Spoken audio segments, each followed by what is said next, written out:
All right, so after that bloody after mess, CM Punk lost half of his fucking blood. This was fine. We come to Thunder Rosa versus DMD. That was for the AEW Women's World Champion. Okay, here's the thing. But before we go into it, let's talk about the new title. This was made by Belts by Dan, and the thing is growing on me. It looks blocky. I don't know how it is blocky. It is based on, if I'm not mistaken, the NWA North American champion when they had that a little big, but that's being really nitpicky. It's growing on me. People are like, oh, I like it better than the egg. I like the egg. I thought it was a cool belt. I really don't give a fuck because they can't design a women's championship worth shit. So there we have it. What, do you like WWE's? Actually, I kind of like WWE's. I kind of like WWE's a little bit better too. Yeah, I'm kind of in that same boat. NWA's has the best women's belt by like a mile. Yeah, it's not because this one's a little too blocky. The other one's a little too roundy. We need something that's kind of in the middle. NWA's is better.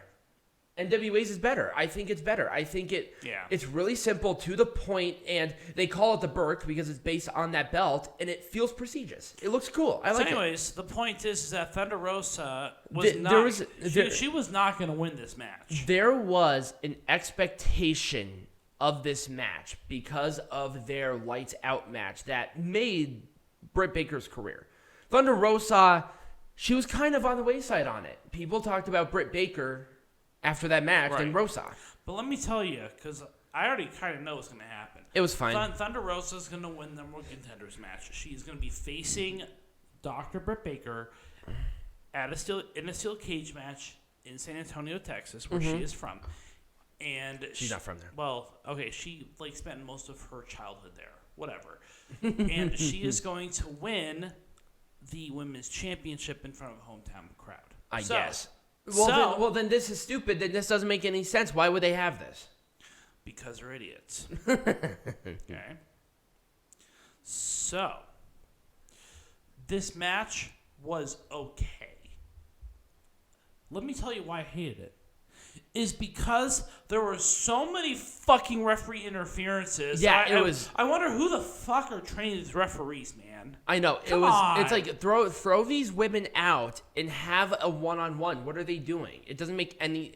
Like, after once, I can get whatever. But it happened like 3 times. Remember, there was a place in which there was a chair shot in full view of the referee, but the referee didn't kick them out. No, that was a Ty Conti match that happened. That's right, it was a Ty Conti. That was a Ty Conti match that happened. Anyways, referees are fucking blind and stupid in this promotion. Yeah, this was not good. I think that because once. Whatever.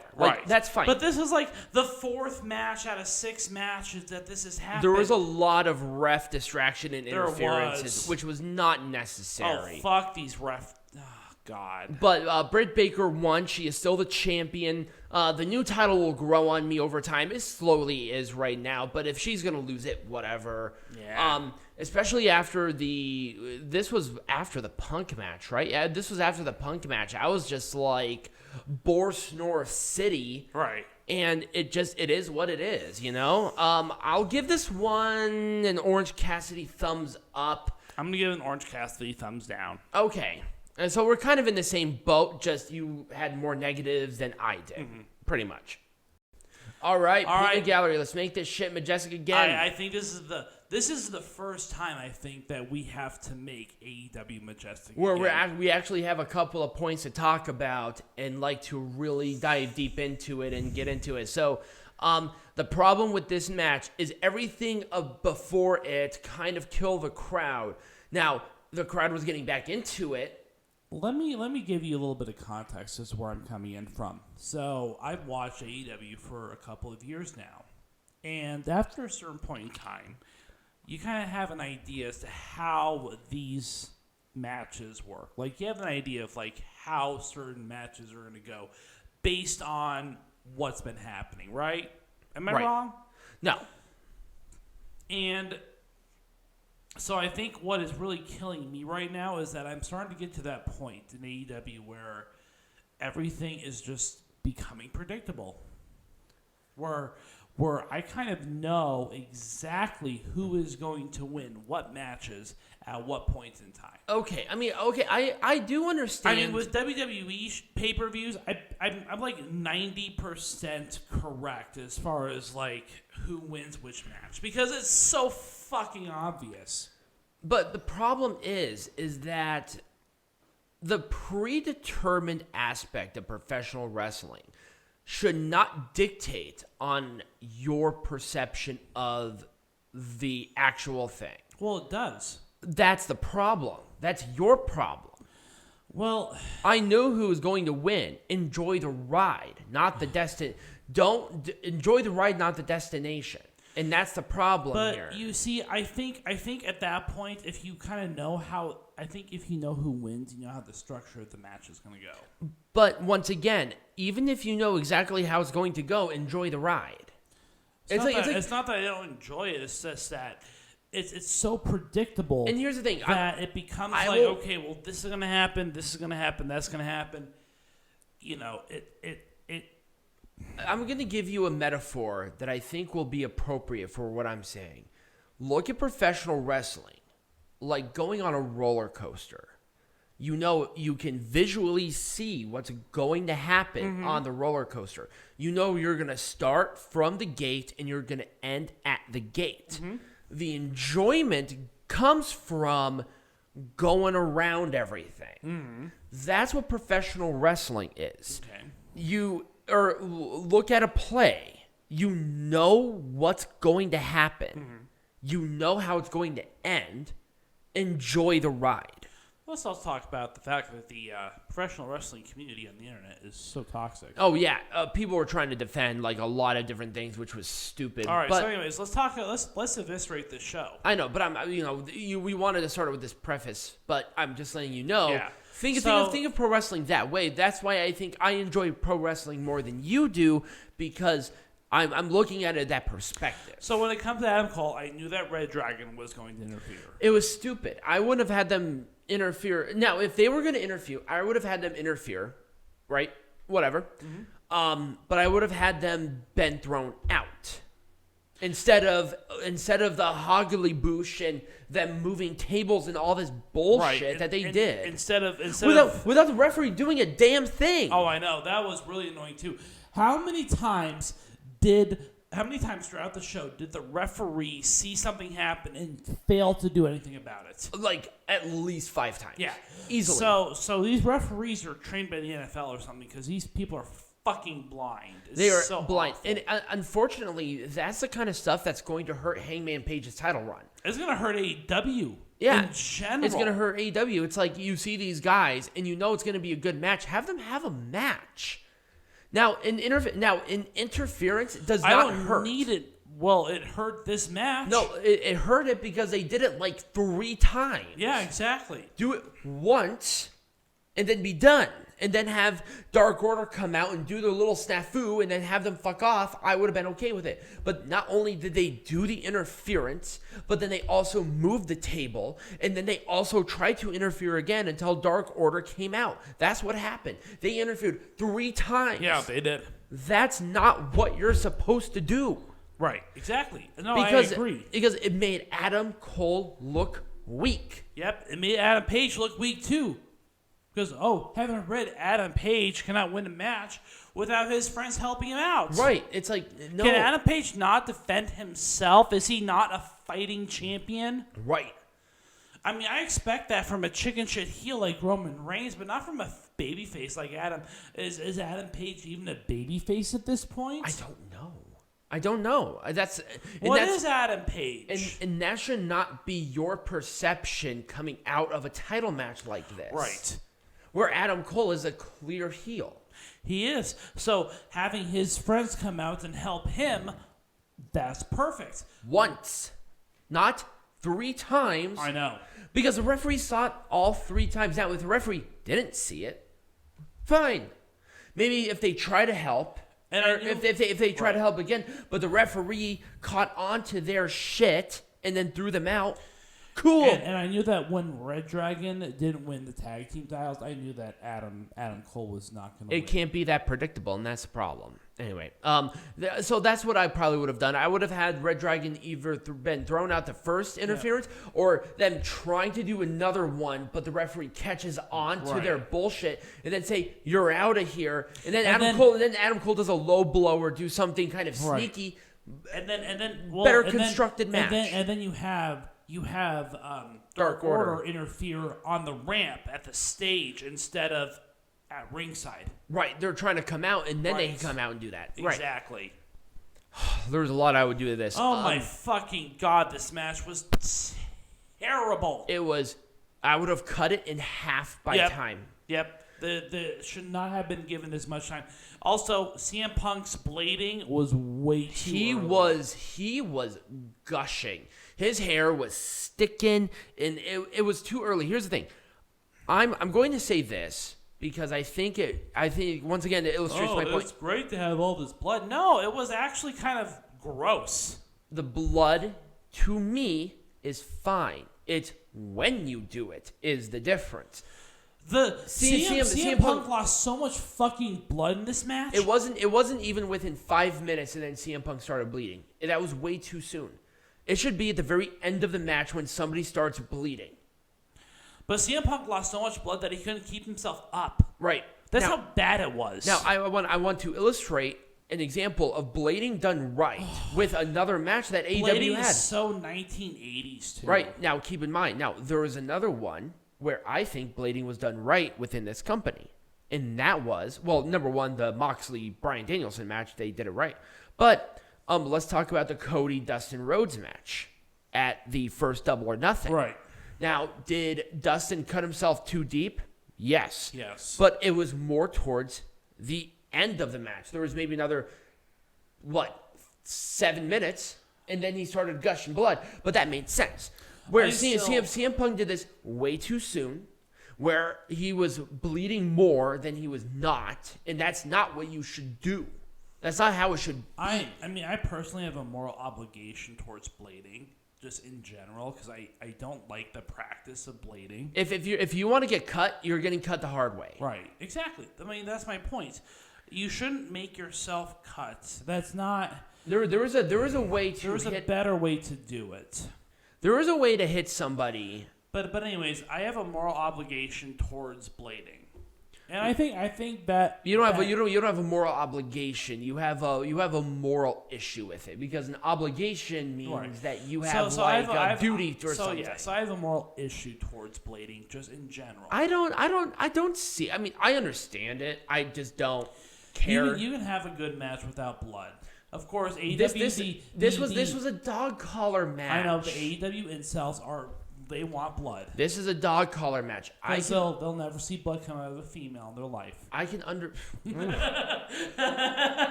Anyway, there was a lot of thing here. Cut it in half. I don't particularly mind the blood. Right. Just do it at the end of the match instead of at the very beginning of the match.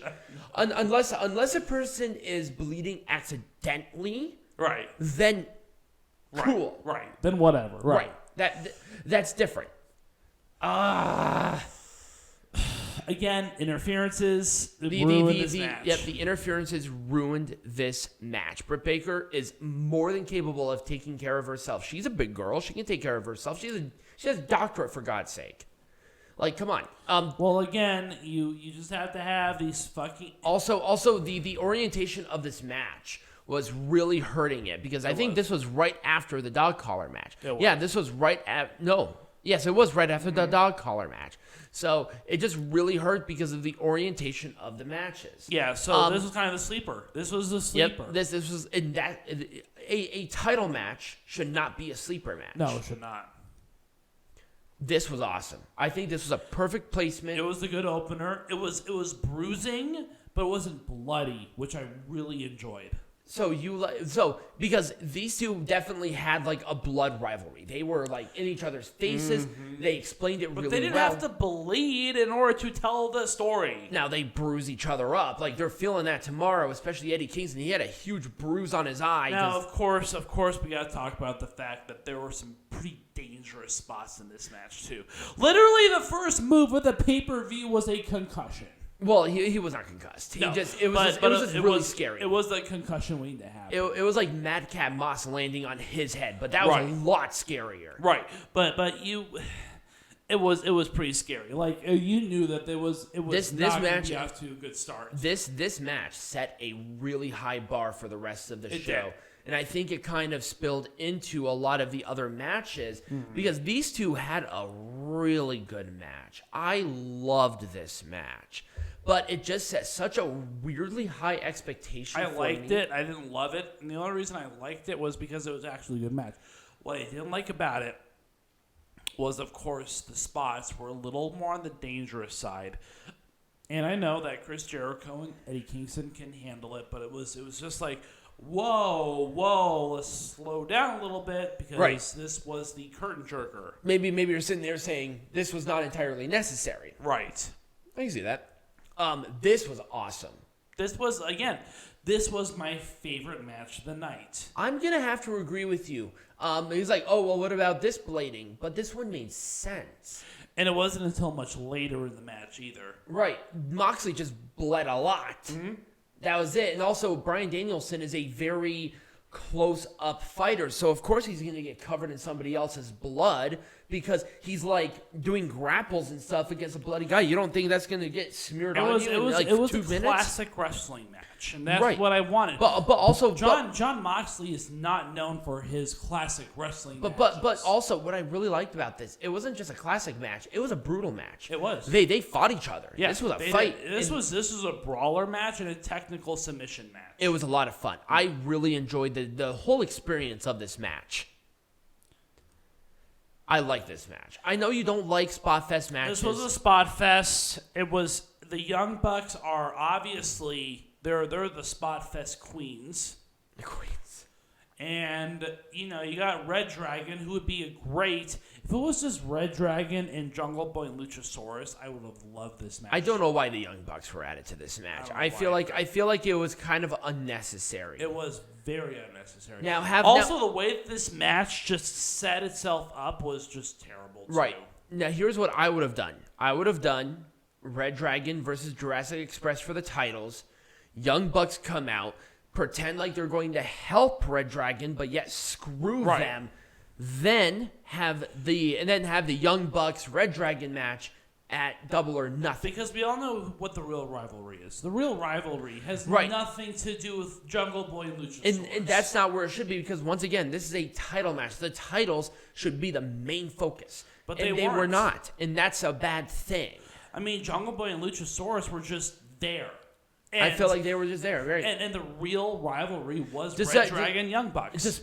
And also the Jurassic Express shined in this match. I thought they did the best of it. They did, but it was distracting to have the rivalry between the Young Bucks and reDRagon take place at the same time. I can agree with that. Because it took away from Jungle Boy and Luchasaurus. I can agree. I can 100% agree with that. 100%. Jungle Boy and Luchasaurus should have had their own match with somebody else. Yep. This should have been on the pre-show. I don't know why this wasn't. Absolutely. This should have been on the pre-show. Or have Sammy Guevara defend the title against somebody. But this was... Well, here's the thing about this match. It was just like a sleeper before the main event. Right. I mean, that legitimately what it was. I just don't like sleepers. It's just like, it doesn't make any sense to me. It's like trios, whatever. It was so random. When in the hell was a tornado trios a no disqualification? I've never heard that. Well, it's a tornado tag match. It's a tornado tag match, but that doesn't mean pillar and plunder. It's still one team against another team. There's nothing there about no disqualifications. But that's a tornado match. There are no disqualifications in tornado matches. I've never seen that. You've never seen it. Again, Not that I'm personally aware of. So tornado matches do not have disqualifications because it's every man. It's just one team against the other team. There's no rules. Okay.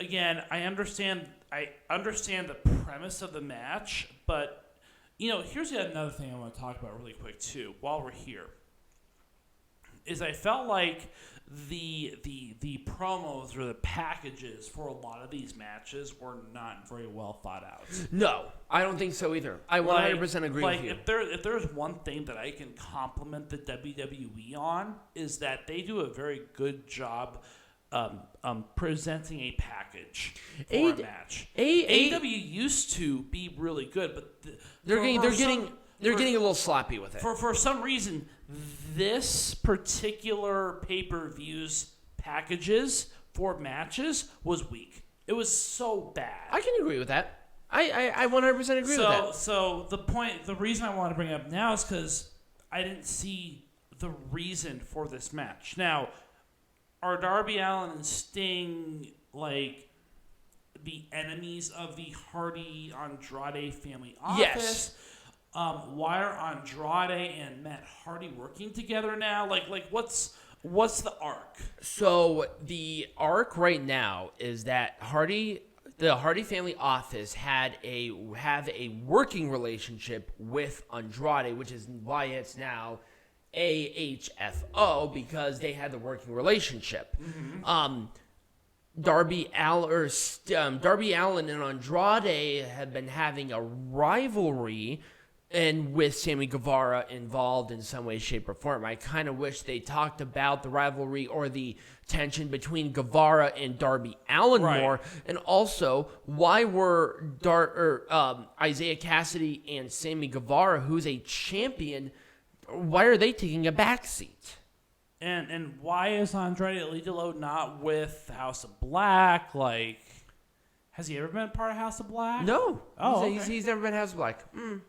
Well, no, he was tagging with them when they were in that rivalry, but he was never officially a member of the House of Black. Well, see, and that's not a thing, is that I want to know what the arc is like now. They put them together because there was the tie-in between Queen Zelina, because that was the talk of the town at that time. But like the point being is that I wanted a little bit more information. Right.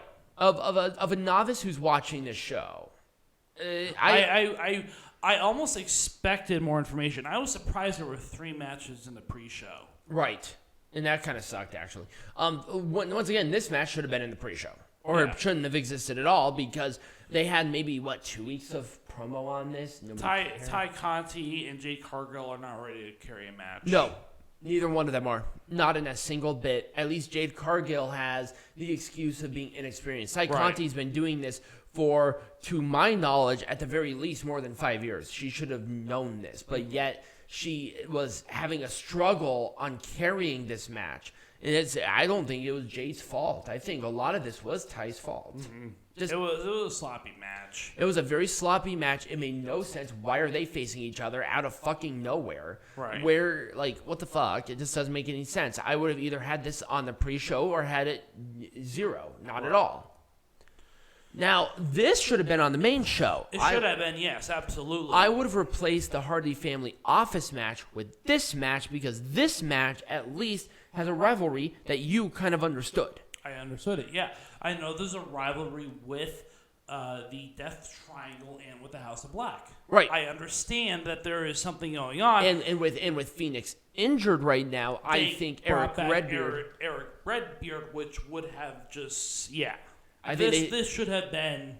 They should have waited until Revolution to say, hey, it's Erick Redbeard, the surprise person. That would have been cool. And I think that would have been a big pop on a show like this.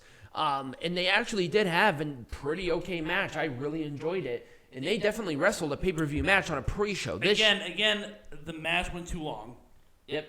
It should have been cut at least by 10 minutes. It should have been cut by 10 minutes, and it should have been on the regular show. The reason why it was on here, I will never know. This match was terrible. It wasn't terrible. It wasn't good. but it wasn't terrible. It was average. It was average. There was at least a rivalry with it, but you got two gals who cannot carry a match. They had a better match a couple of weeks ago when this rivalry started than this match. And that's the thing. They actually did have a good match on Dynamite. I think it was during a TBS Champion Qualifier tournament match. Yeah, and Leyla, why with the Russian colors? I'm not going to explain it to you. I know why, but she is not portraying a Russian. But the point is that you should be wary about wearing Russian colors because of the association with the fact that there's a legitimate invasion going on. Now, if she was like fucking Nikolai Volkov and being a Russian sympathizer, I can understand that. I didn't see a whole lot of complaining on social media about her gear. You know why? Because she's not trying to portray a Russian. I understand. She's just Russian. I understand. But the colors, though... With Masha Slamovich as an example, she's portraying a Russian. Mm-hmm. But Leyla Hirsch is not. Right. She's just a wrestler who happens to be Russian. But I kind of would have put off the colors for at least a while. Maybe do like all black gear or something. Right, exactly. Because she's a heel already. Right. I would have done something a little bit different. Or if she actually supports Ukraine, why not do Ukrainian colors as a defiant sort of thing? That'd be cool. But the point is that I felt like, based on current geopolitical situations, it was a little bad taste. Heel heat? It would have been a little much if she was trying to get heel heat. Yeah, I'm like, do you want her to get killed? That's like if Alexander Rusev was having the big Russian flag flowing down right now. That probably wouldn't have been a good idea. Or Lana giving thanks and praise to Vladimir Putin. That probably would not be a really good idea right now. Right. Anyway, I'll be honest with you. I think this should have been on the main show. Really? Hook? Yep. No. Yep. Nope. I think at least 0%. If this was a sleeper match, this would have been a better sleeper match than the AEW Women's Champion. This would have been a better sleeper match than maybe half of the fucking dog collar match. It doesn't have to be long. It just has to be there. This was the only perfect match for the buy-in. Really? I thought the other. I mean, I don't know. I think there were some matches that were on the main show that should have been on the buy-in and vice versa, and this is one of them where I'm saying if this was not, this should have been the curtain jerker. Instead of Jericho Kingston, this should have been the curtain jerker. Maybe, but you get rid of the TBS Championship match, and you get rid of the Hardy Family Office match, and you put in a shorter House of Black versus Death Triangle match, and this match, and you have a much better constructed pay-per-view. I don't know. It's a little hard to sell because this one, but the thing is, this one did have a rivalry. They actually explained it really well. And I thought, to be honest with you, I did enjoy this match. I thought it was fine. And then, well, it's not the end. Let's talk about the face of the revolution, and then we'll wrap it up. I wouldn't have done anything different. I think everybody was exactly where they were supposed to be. I enjoyed the match itself, and I think they actually put over a couple of different people within the structure of the match. Here's the thing, is that we talked about Orange Cassidy. Orange Cassidy's act is getting a little old. Mm-hmm. It's kind of like New Day. New Day is great, but I'm so sick of the New Day. Yeah, they're a little old. And what does Orange Cassidy have outside of like being Orange Cassidy? Here's the thing. I would love to see an evolution of him as a character. Orange Cassidy actually wrestled as a masked luchador. I can't remember his name off the top of my head. When he was in Chikara, he wrestled as a luchador. Oh. He's actually a very, very good wrestler. He just found this gimmick and it works. Well, it worked. It worked. I'll be honest with you. I'm kind of in the same boat. Orange Cassidy for me, it's like, whatever. It was fun. It was fine. Maybe if he did something like that, but was a heel, that might be kind of interesting. And then, of course, you got Keith Lee, you got Wardlow, you got Hobbs. They kind of jerked them off as the big guys because they were the big, huge guys. And then people are like hating on WWE for saying, oh, they like to promote big guys. Well, AEW is doing the same fucking thing. Well, because they're like, oh man, well, Keith Lee is just like the guy coming from WWE. Right. Powerhouse Hobbs and Wardlow just have that sort of charisma that makes them really popular right now. And that's why one of them won. Was because Wardlow is They're not promoting Powerhouse Hobbs and Wardlow because they're just big. Right. There's a lot more to Wardlow and Powerhouse Hobbs. There is. They just happen to be young and big. Right. That's it. Exactly. But they're promoting them like, oh, they're the big guys. They're the huge guys. They are the big guys. They are the huge guys, but they're also good. That's the thing. Right. This is not a Lex Luger situation. Right.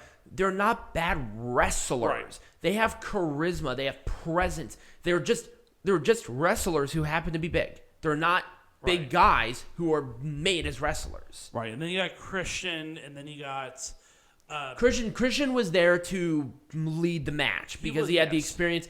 And then Ricky Starks was there because they wanted more people on the Team Taz heels. Ricky Austin Theory. Yes, basically. they like to jerk him off. And Orange Cassidy was there because Orange Cassidy, albeit his act getting kind of stale for me, he's still popular. So they wanted him at least on there to get that pop in every single match. I understand why. I do. I'm not going to be too nitpicky about it personally. I wouldn't have changed anybody out of the face of the Revolution ladder match, and I would have done a surprise maybe. I give it a thumbs down. I gave it a thumbs in the middle. But I would have. That's probably what I would have done. Overall, I did enjoy the pay-per-view. I did. It was kind of long. Revolution.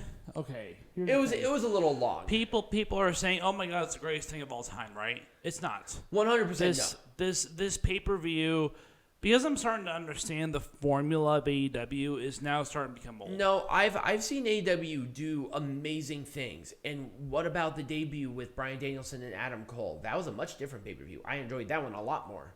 By a mile. This one. No, people are enjoying this one a lot more. Really? Mm-hmm. Are they stupid? No, they are. But anyways, the point being is that AEW has found its formula. And I have found the AEW formula. And therefore, I will now start to be a lot more critical of the AEW formula because it is AEW formula. I want AEW to continue to surprise me like they have always done. And I don't want predictability. Can we also put the fucking pay-per-views on Saturday again? Yeah, like, seriously. come on. I understand Sunday pay-per-views and whatever, but for God's sake, don't put on a 5-hour whatever. It's so annoying. WWE's at least been good about keeping it down really short. Mm-hmm. To where they at least end it at like 7:30 instead of 9. But beggars can't be choosers. Ugh. Anyways, Revolution, it was pretty average for me. I'm going to give it a thumbs. I liked it more than I didn't. I'll give it a thumbs up, but that's being nice. Yeah. Yeah, it's AEW is predictable now. Yep. That's it. Right. So, Peanut Gallery, what are we talking about next week? We're not sure. To be determined. To be determined. We'll let you guys know. But if you did enjoy this, remember to like, follow, subscribe, share with all your friends, become a patron. There's going to be a link tree down below. Check everything out. And as always, be majestic.